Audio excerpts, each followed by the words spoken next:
Me, a piano, and a spotlight. I'm calling it Just Jack.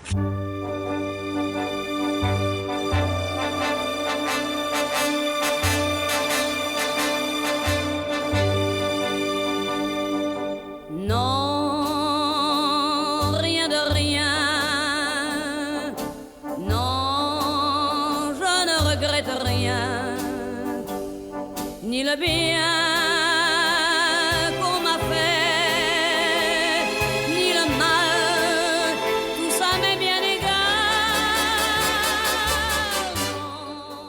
Hey everybody, and welcome back to What the Hell Happened to Them? Jack Attacks the Cast. That's right, Jack Nicholson this season. I am your host, Patrick Skeyhill, and joining me on the line is my own private Ida Joe Vekeman. Aw, thanks. That's me.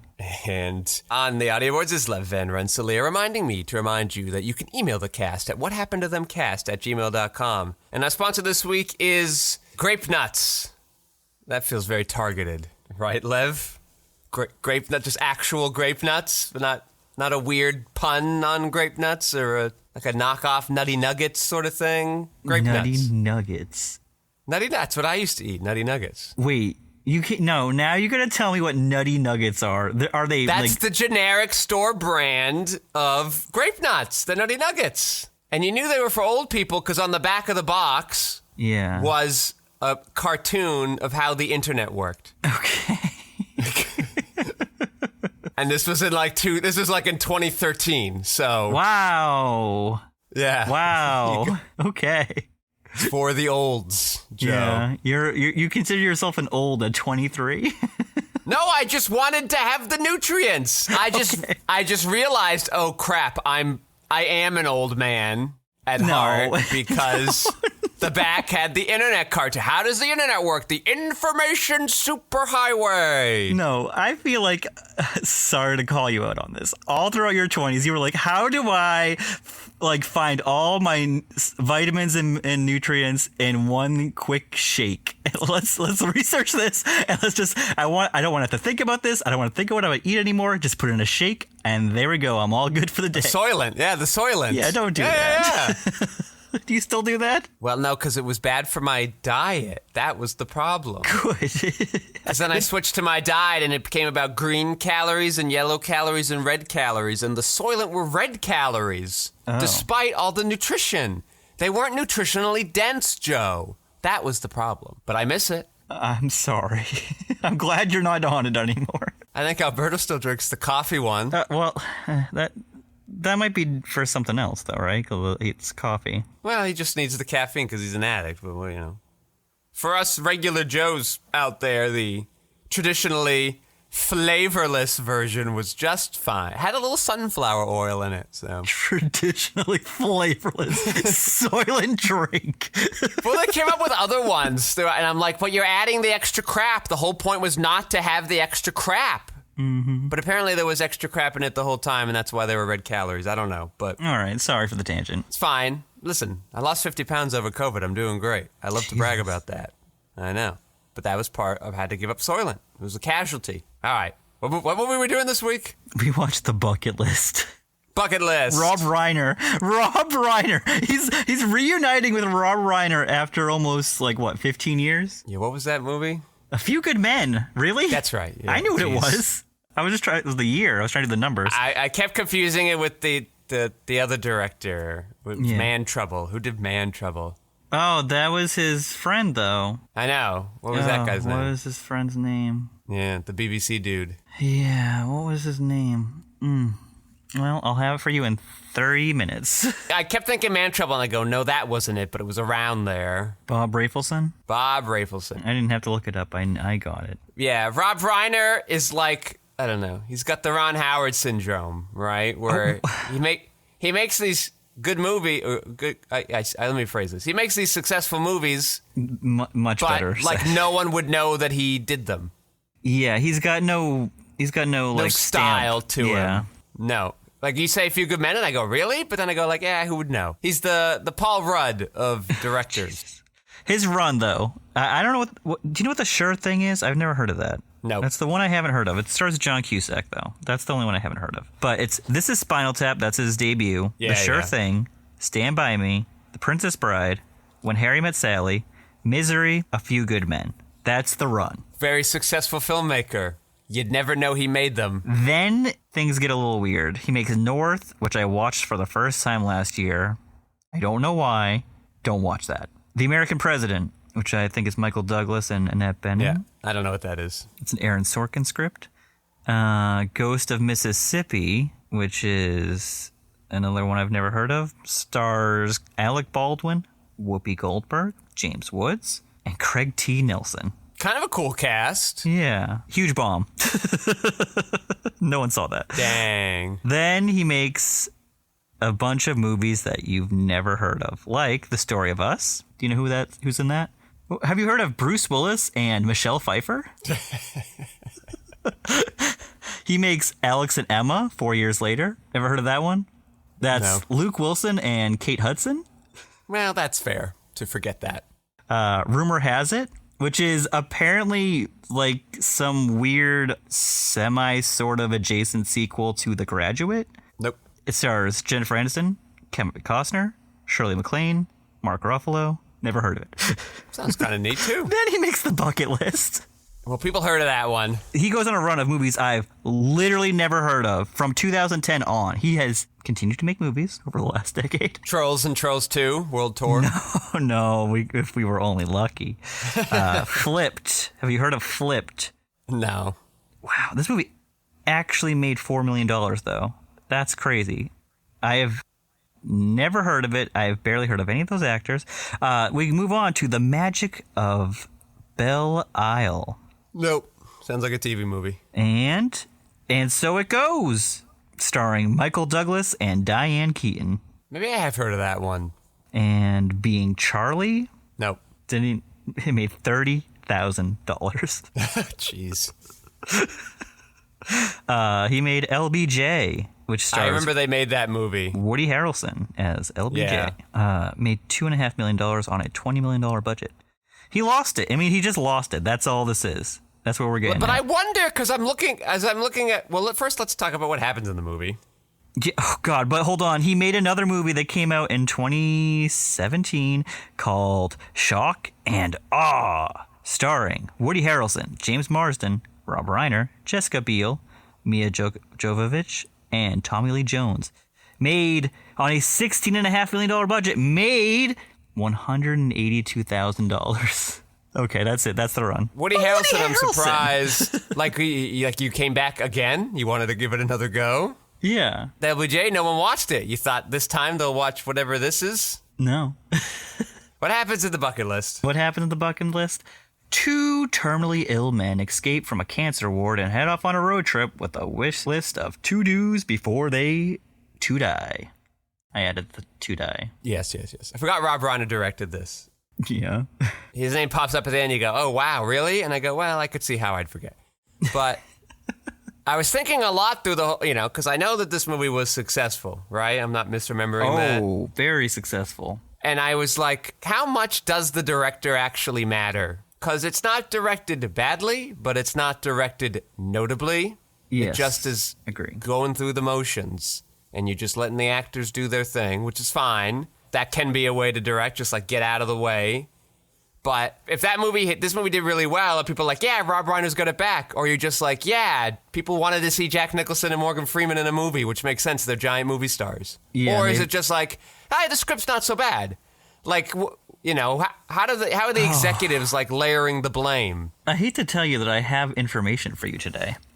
Give it to me. So this was a blacklist script. That's a big thing that you should know. It was... Makes sense. Justin Zackram wrote the script with Morgan Freeman in mind to play Carter. Well, of course, you got the guy narrating the whole time. Yeah. That's the low-hanging fruit. We need a narrator guy. Who can be narrator guy? Oh, it was Morgan Freeman, of course. Yeah, especially that old chestnut. Yeah. And apparently he puts a line in from The Shawshank Redemption. And then he also does a line in from The Shining when he found out Jack Nicholson was going to be in the movie. Like he just starts adding lines to have reference. Yeah, I have it here I somewhere. didn't get that reference. Jeez. All right. Justin Zackram finished the script in just 2 weeks. Maybe take a little longer. This is one of the few, relatively, Jack Nicholson films I had seen beforehand. Why? I didn't see it when it came out, but somebody showed it to me I might have still been in college. I might have recently graduated, but it was shown to me.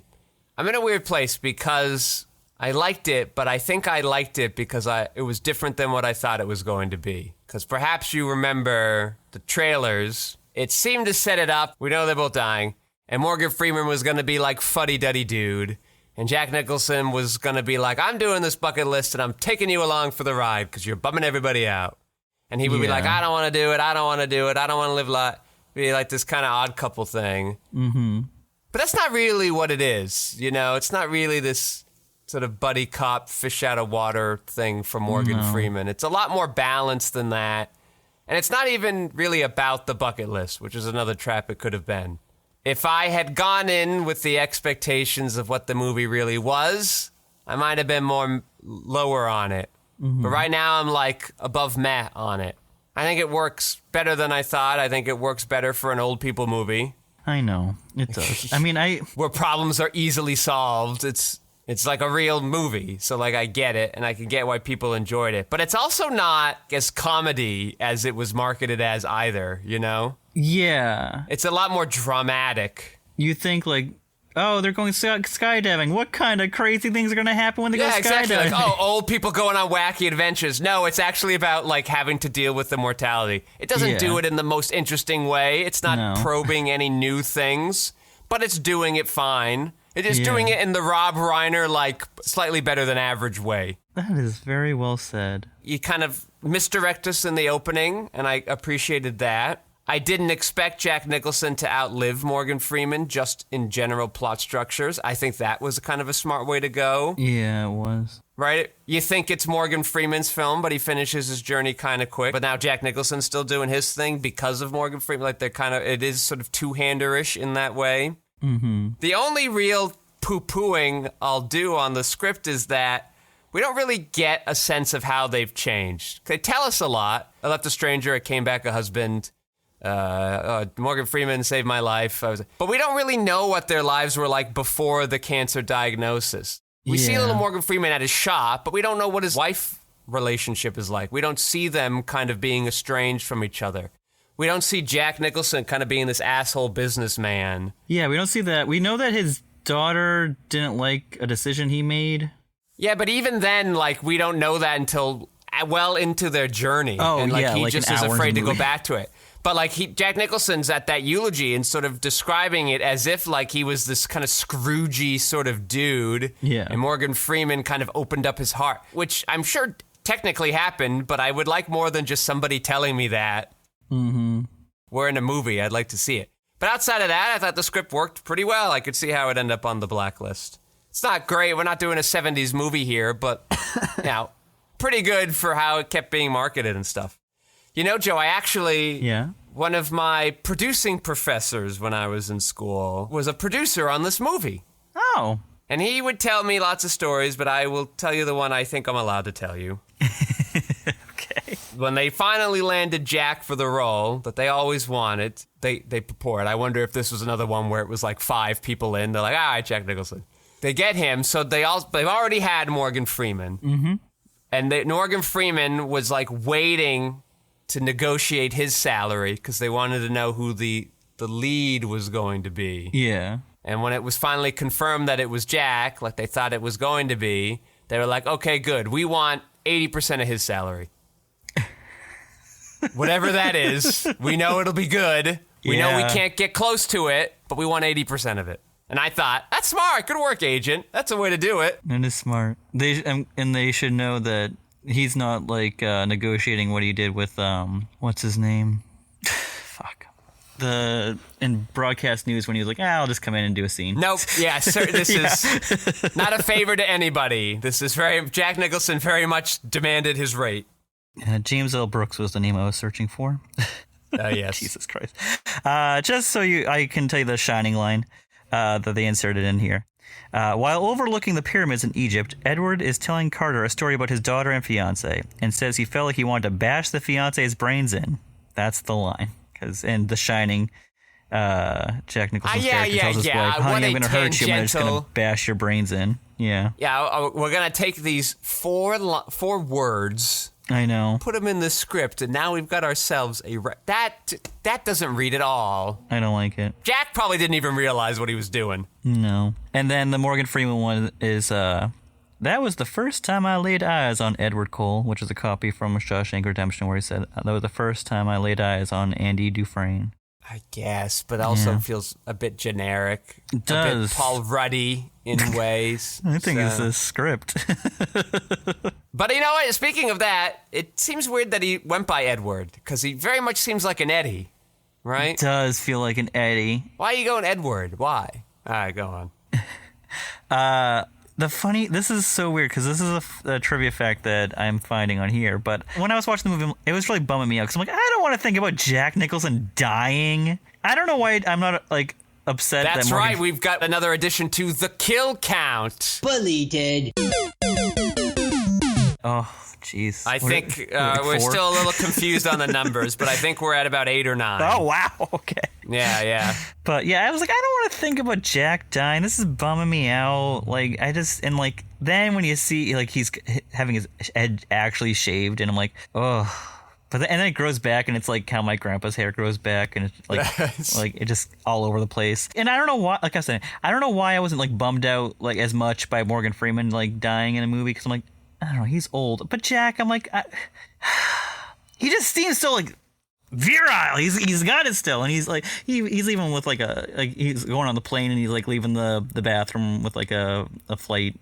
Yeah. Who would it be instead? And I'm like, I'd like to see, a reunion for $1 Million Baby and Unforgiven. I want to see Clint Eastwood and Morgan Freeman. And you know what? He was offered the role. Clint Eastwood was offered the role. Yeah, see? In 2007. He was a little busy, though. He was making 2 big movies the year before. That's why he couldn't do it. Letters of Iwo Jima? Is that one of them? And Flags of Our Fathers.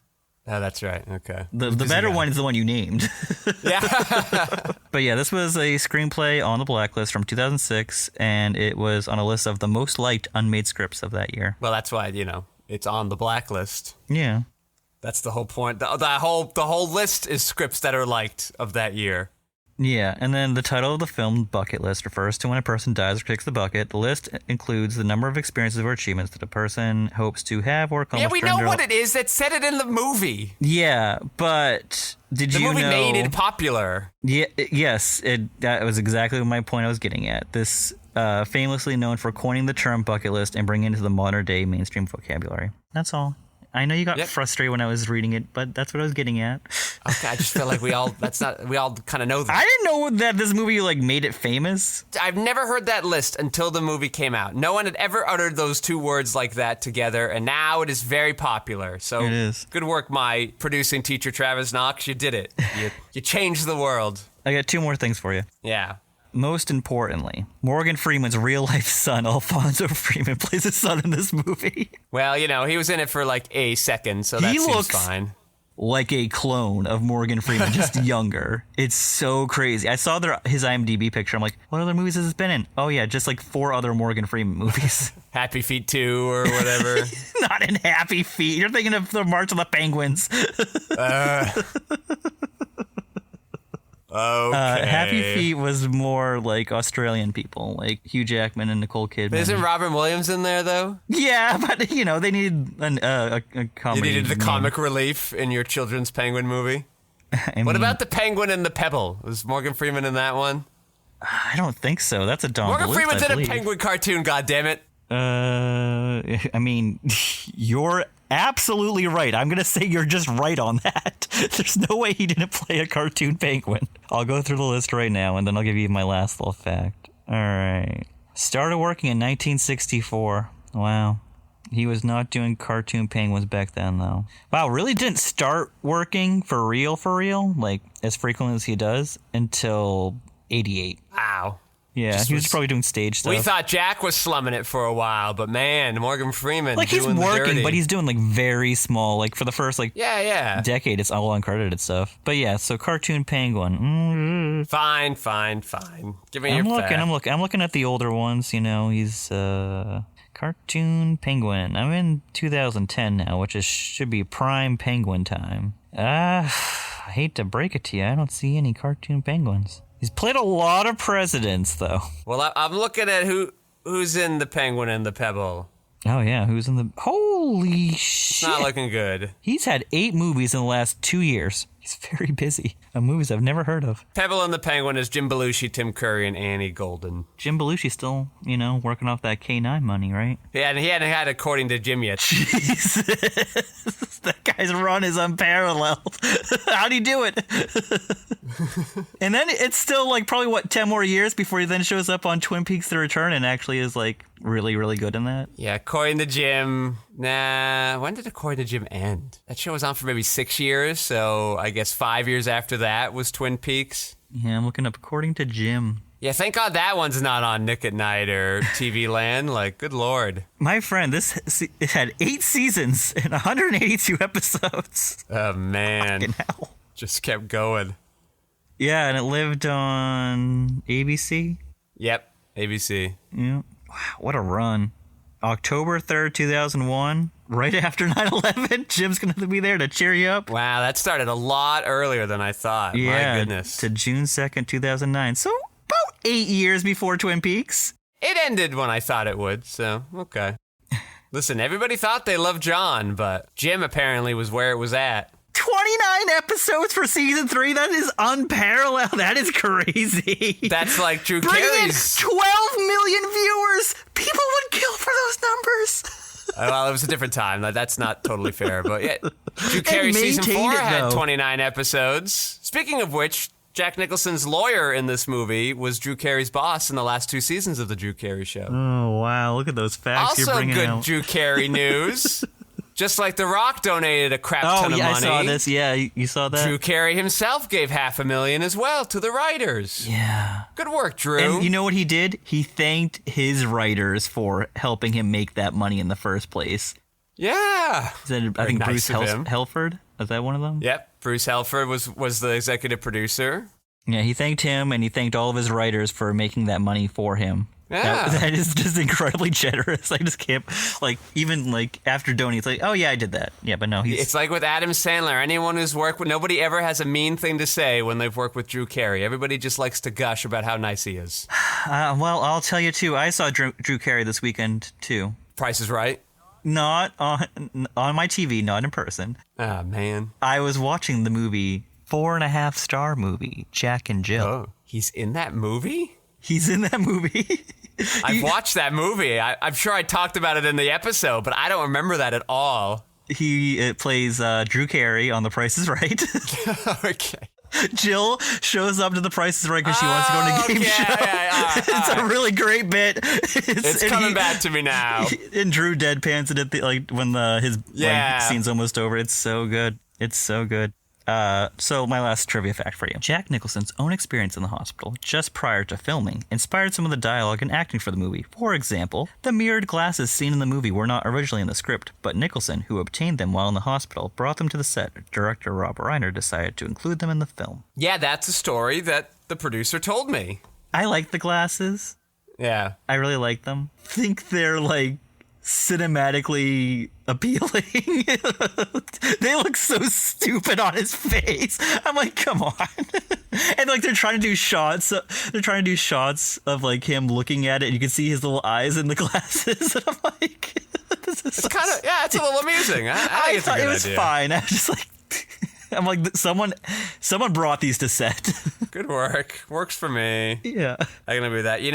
This movie was so popular, someone was telling me that when they went to see it in the theater when it came out, Yep. they had to sit in the aisle. There were not seats for them to sit in. Incredible. Very popular, it seems. On a $45 million budget, I'll segue into... It made... $330 million. Wow, that is an oversell. Not that big. $230 million. It's made 175. All right, well, that doesn't feel very successful. Just feels it's- kind of successful. It's pretty good. For a late period Jack Nicholson movie where he's dying and it's about old people and Old people nobody's getting dying. it on. and it was directed by Rob Reiner, who hadn't had a hit in over a decade. There are some other references as I'm looking over here, my notes here, that perhaps they added. Jack Nicholson says at the trial, he's like, listen, I got to go have lunch with Michelle Pfeiffer. Do you think he wanted to talk about Wolf? He's talk about their werewolf days. I was thinking of that too. And then Morgan Freeman's going on his little monologue where he's like, I want to climb Mount Everest so I can hear the voice of God. And I thought, so you? Yourself? That's what you want to do?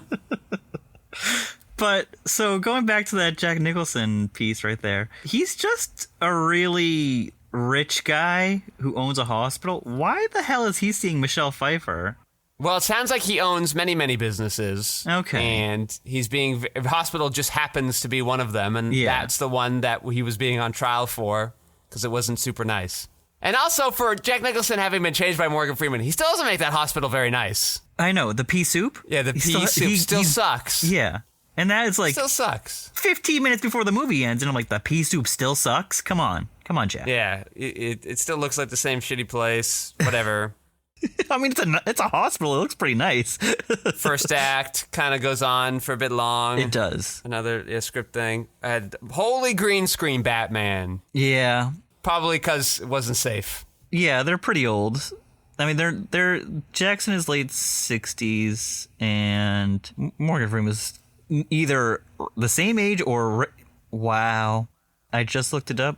They're the same age. Both born in 1937. Freeman is actually like 2 months younger. I get that, but also you have to do Jack's Lakers game, and in the mid-2000s, it wasn't as easy to watch basketball games in foreign lands. You know what? I bet they fucking filmed this over the summer when basketball wasn't happening. And then they were like, hey, Jack, you're all done. We wrapped you for the movie. He's like, perfect timing, October 22nd. No, I know, because that producer did talk about having to change some scheduling things specifically for it. So it came up a little bit, at least. Yeah, that's good. Oh, yeah, they're probably shooting in the March Madness time. And I've never seen the Taj Mahal look so uncrowded. It's clearly a lie. The most unbelievable thing in the whole movie is that there are like 8 people at the Taj Mahal and that they somehow got into a room by themselves there. Yeah. Let's talk about some of the credits here a little bit. You know, they had Jeopardy technical advisors. Jeopardy technical advisors? Were they just the guys like, here are good clips to use, and you wanted to give them a fancy name? Yeah, I would say 75% of those questions, I was like, did they find the easiest questions to ask? Like, some of them, like, come on, these aren't Jeopardy questions. I'm terrible at Jeopardy, so I'm just like, okay. I do want to mention that the soundtrack for this movie sucks. Well, you know, Rob Reiner. The say what you need, the say what you want to, what is that song? That fucking... Doesn't matter. I hate it, though. It used to play at my work all the time, and I'm like, enough. Credits also have the department head for the hairstylist. Their name was Medusa. For a hairstylist? Wow. The head of the hairstylist. The head. Her name, his name, I don't know, because it only has the one, just Medusa. That's one word, Medusa, that's their name. Oh, okay, yeah. They're like a fancy hair artist maybe or something. And then lastly, did you see who the first AD was? No. Frank Capra III. Do you think perhaps any relationship? Well, absolutely, he's the third. And he's working in a movie business. And he never got past the first director benchmark. He's like, man, I just like bossing people around more, I guess. The real question is, where's the second guy? Where's Frank Capra II? He was in the camera department. Oh, okay. No, I don't know. But with the Jeopardy, you know, Spiro Agnew, Nixon vice president, sort of Watergate tangentially related, was one of the answers. I don't know. Wow, you still got to bring it back. We not talked about we got Sean Hayes. We got Sean Hayes hanging out here. Yeah, what do you think of Sean Hayes? I love Sean Hayes. Oh, you do? I think it makes sense why he'd want to do this role. The nothing role? This role is nothing.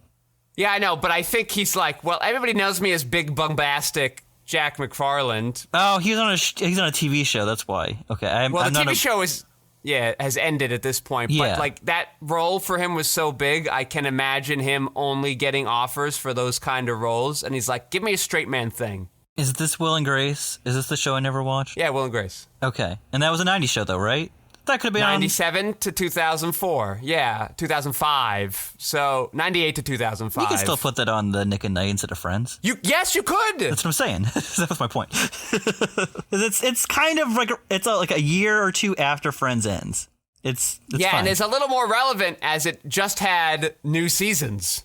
So it's Like, Yeah, that's it's true. It's been more relevant more recently to TV view. But anyway, he wanted to do something outside of his normal routine so he could start to get different roles. It kind of paid off. He got other TV shows where he got to play different characters, but didn't really get to stick in movies. But I'd cast him in something. I think he's good. I don't know what my defensive thing against him was. I don't know. I've never seen him in anything, and I haven't watched Will and Grace, so. Yeah. You're right. The role is nothing, but It's really nothing. Maybe he just was like, he's I'd not like to work with screwing it Jack. up, and No, that's good he's enough. And fine. it's kind of refreshing to see him play a straighter-laced dude. I just wish he had something, though. He's literally just there to, like, deliver a little bit of, like, setup, and that's it. Yeah, he's that one human connection Jack Nicholson has, and he's a facilitator for a lot of things. And you probably couldn't have it be a female because that might come off as creepy. So it was good that they got Jack, although that's not his real name. They got Sean. Yeah. All right.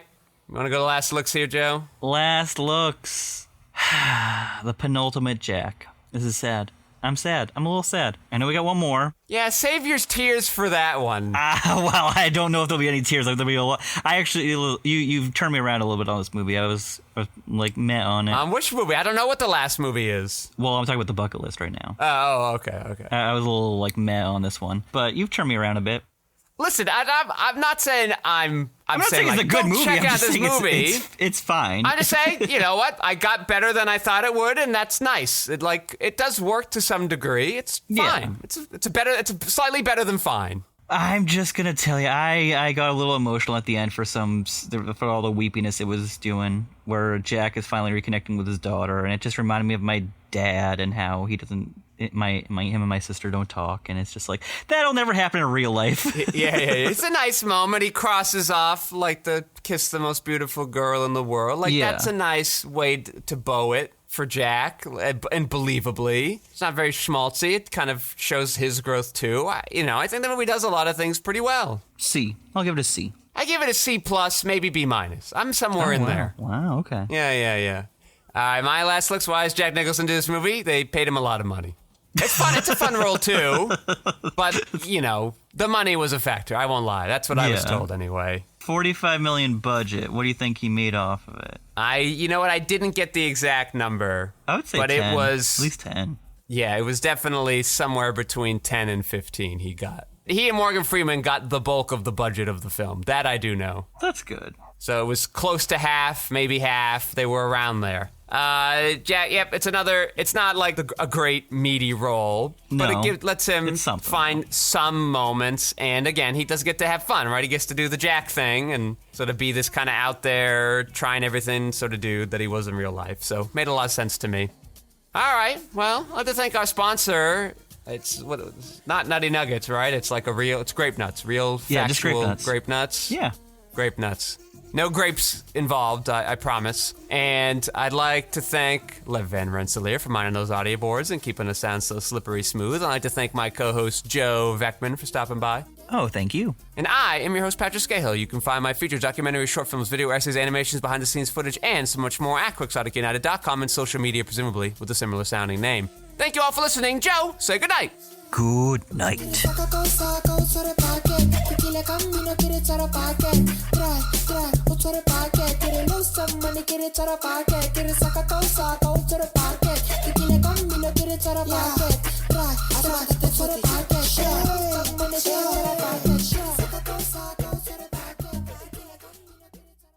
This Mojo, have I told you that? It's the worst. Probably. It used to be fantastic, and now they're like, we fucked it.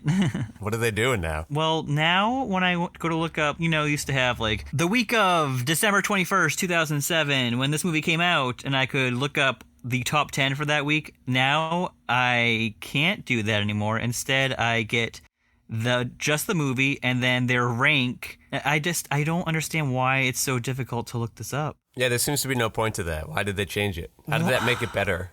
It's not. It's the worst. Oh, I can't even use it. It's unusable. I have to get out of here.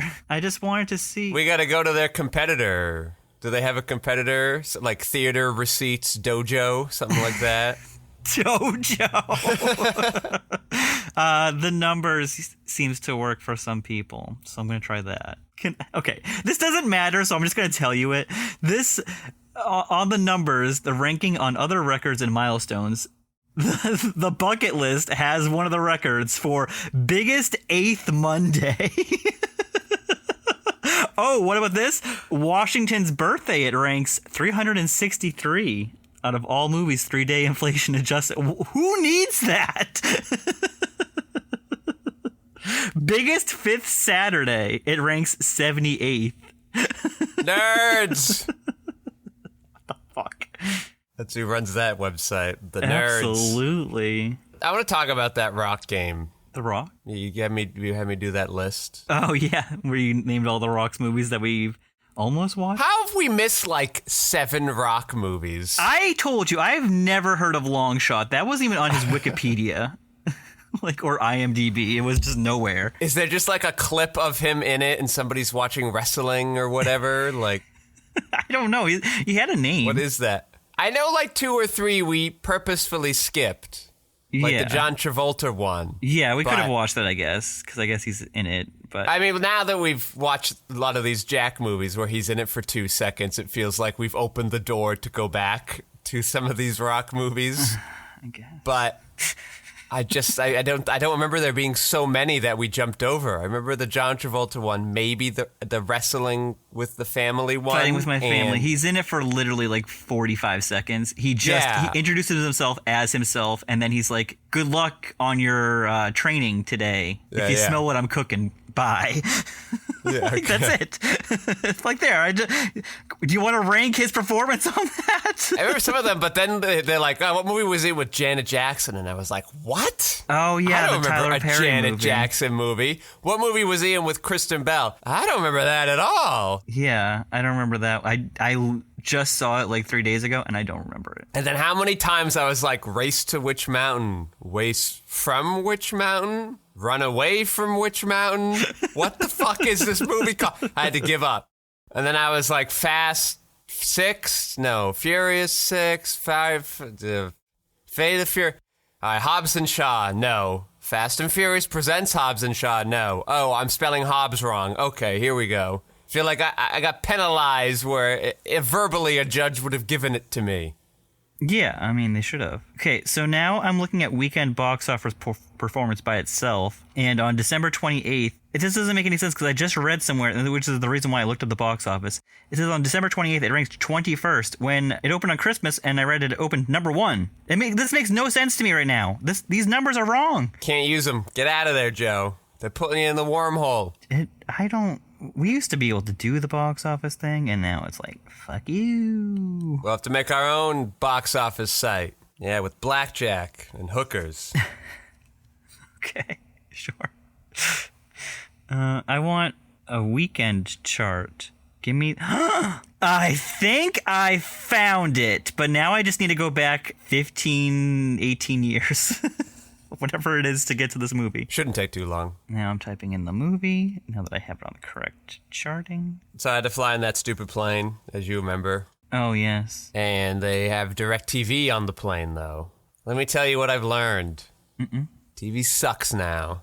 Oh, you're just learning this. I haven't had TV in so long, so, like, I don't know what's going on there. It sucks. There's, like, nothing on. Is for sitcoms, you know, for old people sitcoms. Oh, yeah. There's a gazillion reality shows. Mm-hmm. You definitely got those. You know, there's like 5 channels with Blue Bloods marathons that go on for like 7 hours. Blue Bloods. Blue Bloods. Isn't it crazy that Tom Selleck has like been on TV for 40 years? Just consistent? Yeah, he can't be stopped. So I got like one sweet deal pocket. And it's all, not sweet is too strong of a word, but it is by comparison, where I got like, 4 episodes of Three's Company back to back. Oh, okay. And I was like, all right, it's not the best of the old sitcoms, but it's fine. And then immediately after that, Friends for like 6 hours. And I was like, get out of my TV land, Friends. Well, don't worry, because Nick at Night also got like 7 hours of Friends. Okay, we should tell the young children of how our Nick at Night was really. We used to get blocks, Gilligan's Island. Yeah. I Dream of Jeannie. Yeah. Bewitched. Yeah. Roseanne later on. It basically went up in time. They started in the 60s, moved into the 70s, the 80s. Like, that's how it all went. Mm-hmm. Great. But, like, it was like an hour of each show. You got to, like, jump around. It's just all friends. And then when you got to 2 o'clock in the morning, it was George Lopez. And I was like, what the F are we doing? George Lopez. Yeah. So from like 9 to 2, Friends. 2 to, I'm presuming 5 in the morning, George Lopez. And then TV Land, I'm like, we'll go back to TV Land, see what my guys got me. 2.5 Men. Oh, yeah. And Everybody Loves Raymond. And I like Everybody Loves Raymond, but I'm watching it currently at home. Like, I don't want it again. I wanted Three's Company. Yeah. How did I jump from 1976 to 1994? Like, where did the rest of the history go? Give you a Mary Tyler Moore show, right? Give me Mary Tyler Moore. Bob Newhart. Green Acres. Bob Newhart or just Newhart. Both fine. Yeah. If you're giving me 90s, give me Newhart. That's okay. Yeah. Nothing. So, like, fortunately, I downloaded some You can't download some movies from the website itself. So you gotta go to the app on your computer that has it. So I downloaded that. I downloaded that God Committee movie. It wasn't a terrible Kelsey Grammer movie. I just saw something else that Kelsey Grammer's in that you need to watch, so I'll let you know about that soon. All right, I'll say that for the next plane trip. One last thing about this and your TV Land idea. Do you think that the people who program TV Land, do you think they're like, no one knows about this Gilligan's Island show anymore? They're all dead. They need to be watching what they thought they were supposed to be watching, which is old 90s reruns, because they're in their 40s now, and that's what they really want. Maybe, but it feels like the 90s is 3 shows, and that's not true. No, there was actually and some you could decent get ones. a lot of 90s shows for super cheap because nobody's showing them. Like TV Land, why aren't... I would have even taken your old crappy original programming. I just needed something. Well, where's your Spin City, right? Yeah, yes. Like that or show Talk must cost Radio, nothing. Right? Is that the other one? Talk Radio is on literally nowhere, which is because it's actually kind of good. Mm-hmm. So just put that on. Good Lord. I don't understand. The 90s did have good shows. It was more than Friends, everybody. Yeah. You don't even... It's so weird that that's the one that's just has stayed with culture. I know. It's also like kind of problematic in a lot of ways. Like, I think it's aged kind of very badly compared to a lot of other 90s shows you could be showing. And it's like, it always like really promoted how it's set in New York, and it's just like, you get one little slice of New York. In season 9, Ross does date one black woman, like the black woman in New York. He found the one. Yeah, I don't even think that lasted that long either, right? No, well, so that went up for a couple episodes because Joey also had feelings for her. Which I know what you're thinking. Huh, they just did that, heard right? Heard that before. Oh, jeez. I guess because we've already got Chandler paired off over here, so we're sort of stuck. Yeah. They didn't want to, like, reverse it? I don't know. So there you go. Yeah, and they also made 2 of the main characters siblings, so, you know, that kills one of the pairings right there, unless you want to be freaky. Yeah. And then nobody wanted to get with Phoebe, the best of them. So I don't know. Poor Phoebe. Poor Phoebe. You always thought Joey and Phoebe would be good together, but because they're so weird. They're like, well, we can't do the last pair. That would make no sense. But she gets with Paul Rudd. Yeah, she ended up with white bread, so it's fine. Oh, wow. You don't like Paul Rudd? Joe, this has been like our long-standing gag. Well, we just haven't brought it up in a long time. Then. I know how you've forgotten, because he's very forgettable. Like, as soon as the moment happens, it slips out of your mind. Paul Rudd. No, it's weird. It's kind of annoying. You got, like, the kookiest lady on the show, and you put her with, like, the most boring, generic dude. Kind of sucks. He's funny. You just don't like him. I have no feelings towards him. That's the problem. I wish I hated him like Kevin James. Then at least he'd give me something. Paul Rudd's just like there, and the world keeps spinning. It doesn't matter. Speaking of the world keeps spinning, listen to this segue. The worst segue. I just think it's crazy that it took 6 whole months for this movie to be put out on DVD before there were such things as Let's just put it out on streaming. No streaming services. They waited a full 6 months to put this movie that everyone was begging for. They're like, Hollywood Video, Blockbuster. You gotta get me the bucket list. All right, fine. We'll do the show. All right? I've ranted about TV Land. It came out like the day we graduated from high school. All right, we're doing it.